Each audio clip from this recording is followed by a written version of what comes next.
to me, it's like you're the perfect person to have on the show to talk goalies and to give us your take on what Gibby's done this season. Yeah, I couldn't be happier. Basically, I looked at some numbers the other day, and not even advanced stats necessarily, but just basic goaltending stats, and noticed that John Gibson is right up there with the front runner. So with regard to save percentage, which is really the bread and butter basic statistic that people are going to look at to evaluate the Vezina. And so I looked a bit deeper. I just found that Gibson's having a quietly, I guess, to some people, a quietly very, very good season, even by his standards, which are already pretty good. Yeah, no, I would have to agree with that. That's something that a lot of Ducks fans have been talking about, unless he loses. And of course, the Ducks, forums go crazy and ask why we don't start Miller or start Freddie on another, traded Gibby away and kept Freddie. But that's for a conversation later. I got to get to you on. Just to kind of fill people in, we have some people that don't really pay attention to analytics, and I kind of just wanted to get your take on, of all the fancy stats, is there anything that you would recommend people go to first when looking at a goaltender? Or is it just regular save percentage?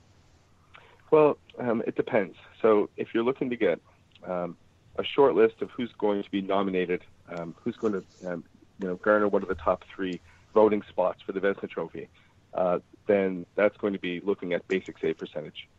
So if a goalie, gets over 55 starts in a season, give or take, and has a really high save percentage, somewhere around 93%, then that person is going to be considered. And there are other mitigating factors, but that's important. Now, if you want to dig a little deeper, you can go to a site like Corsica Hockey. Just Google it. It's the first thing that comes up. And they have really in-depth goalie statistics that go far beyond a basic save percentage. Hockey Reference is another good site. They don't have the same kind of sophistication with regard to goalie stats, but it's a very thorough, it's compendious. It has historical goalie stats and all the contemporary goalie stats you could ever want. Yeah, and we did a little bit of digging beforehand here on Corsica. We pulled out a couple things that you had mentioned them too on Twitter when we had looked at this before, but talking about how his raw save percentage as of right now sits second only to Rinne. His delta save percentage sits second only behind Bobrovsky and just in front of Rinne. His goals saved above average is second behind Bobrovsky and Rinne. I mean, he should be getting more consideration, but I feel like it's maybe because of the wins, maybe because of the goals against average, just a little bit lower than those guys. Yeah, I did a study a couple of years ago for InGoal magazine, and I looked at the factors that predicted a Vezina win best. And these weren't necessarily the statistics that show who the best goalie is, but they are the stats that most reliably predict who the voters are going to vote for. And the voters are the general managers for each of the teams. So there will be 30, depending on what happens in some markets, but 30 or 31 GMs, however many there are at the time of the vote. And they're each going to get to vote, and they look at, or at least looking at the statistics that we have, they look at wins as a very important factor. So the year Braden Holtby won, he didn't have a particularly great save percentage that year. And his fantasy stats were good, but they weren't fantastic. However, when you tie the record for most wins in a season, that matters. I mean, general managers need to win, right? It's a very understandable statistic. And so if a guy's done it that many times in a season, regardless of how good that team was, and that was a great team, he's going to get an enormous amount of credit. And that was working against Gibson this season because Vasilevsky has 40 wins, and he leads everyone. Rinne's right behind him. Yeah. Anderson and Hellebuck, right, both have a lot of wins and have had great seasons, great save percentages, and so on. And so the fact that Gibson is on a bubble team at this moment, if he doesn't make the playoffs, all bets are off. Only one goalie in the history of the Vezina, the modern Vezina, has ever been voted as the Vezina winner with a non-playoff team, and that was Bobrovsky in the strike-shortened year. His team missed the playoffs by 1 point. Yeah. So basically, it just like people are talking about the Hart right now and how if Taylor Hall doesn't make the playoffs, then should he even get any votes, right? I mean, with goalies, it's basically the same deal, except there's been one exception. So if the Ducks don't manage to make it in, then Gibson's not going to be considered. But already that's working against him. Do you feel like anything has to do with brand name per se? Like when someone hears a Lundqvist, a Price, a Holtby, those guys get passes a lot of time for slumping for whatever reason. Maybe just because it's East Coast bias, is us out here in California like to talk about a bunch. Maybe the viewership isn't that high on when Gibson plays. Do you think that has anything to do with it? Because everyone still feels like Price is at the top of his game, but I'm just not so sure if maybe he had a couple of great seasons, but he still has that name recognition. Oh, absolutely. I mean, once your brand inflates beyond any goalie's ability to reliably repeat that performance, then you're going to be considered even in years when you're not stellar, right? You're not elite in that season. So a guy like Pekka Rinne has been consistently voted and considered, and he makes lists as the top goaltender, one of the elite goaltenders in the NHL, and because of injury, and there are many factors, but he's spent a few seasons well out of that discussion. But the time that he put in and the recognition that he did get elevated him to a point where people still considered him to be that goalie he was, rather than looking at the goaltender that he had become. Now, he's made a superb turnaround over about a season and a half. He's apparently very healthy, and he's doing great. He has fewer starts than usual. And so no credit taken away from him, but for a few years there, he was relying on name recognition to make these lists and to be recognized as he was. It's interesting that you compared it to the Hart, because that's exactly what I was going to say for goaltenders. It's kind of like all that talk. People are throwing out names like McKinnon or throwing out Taylor Hall. But, I mean, obviously, I would feel like the mainstream frontrunner there is Kucherov. And I know we're talking goalies, but he's the point leader. He was the guy from the beginning, had like a monster beginning of the season, and that obviously carried over from last season. So I totally understand where you're coming from in that argument.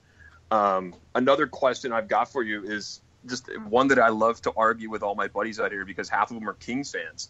I've been very critical of Jonathan Quick. I think he has the ability to make those highlight reel saves, and I just love telling everybody that's just because he's out of position. He's very athletic, and I feel like he relies a lot on that over positioning.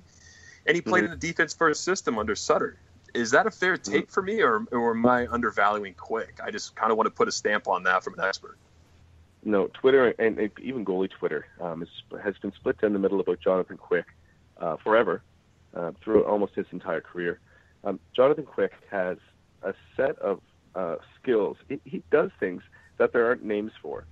I'll be watching video, or someone will point it out, a goalie coach will point out and say, "What's this?" And I'll say, "No one's ever done that." Or, people have done it, but it's never.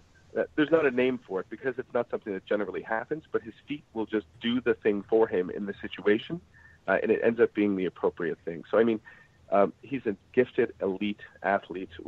Maybe, and I've said this before, maybe the most athletic goaltender, truly, purely athletic goaltender in the modern era. I don't know if anyone compares.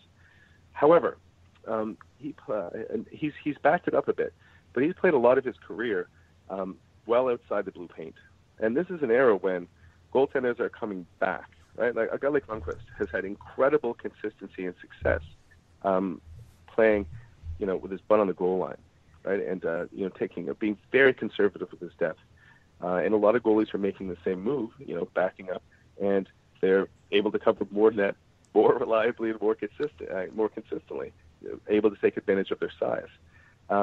But Quick, playing on that Kings team that suffocates the backdoor pass, he's been able to play, really far out of his crease. And on a lateral pass, when one does get through, what happens is when you're way out of the crease, you have an incredibly far distance to go. So you can't just do a regular butterfly slide to get there. You have to slide. You have to have an incredible push. Then you have to have a split, right, in order to get a hand or a foot on the puck. So not taking anything away from Quick, but those highlight saves that you see, especially in years past when he was playing really, really far out, another goaltender might have been hit in the arm, in the elbow, right, instead of at the very tip of the blocker. Credit to him, he's making those saves, right? It's an athletic feat, but sometimes those saves are because of the kind of position that he's chosen to play. He's not necessarily out of position; he's where he wants to be, but that decision that he's made to play there is what resulted in his need to make that kind of save. Yeah. Gotcha. Okay. I've got a little bit of a hot take here, I think, for Ducks fans and Kings fans. But looking at Quick and Gibson this season, if you look at the current point pace for their teams, the Kings, at the time this chart was made, were on a point pace for 12th. The Ducks were 15th with Gibson and Quick. Without Quick, LA would have been on pace for 23rd. Anaheim would have been on pace for 26th. Who do you think is more valuable to their team at this point? Oh, tough question. Yeah. I think, I don't know.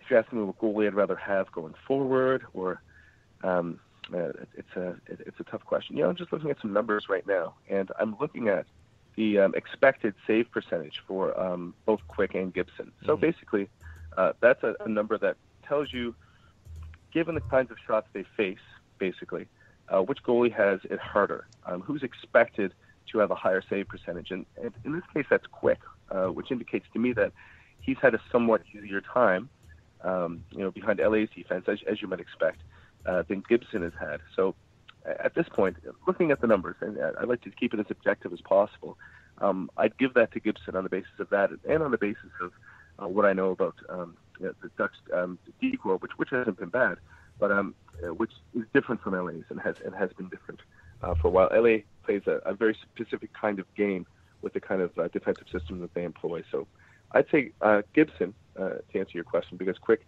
has a somewhat easier time behind LA. See, there you go. That's what everyone wanted to hear. Yeah.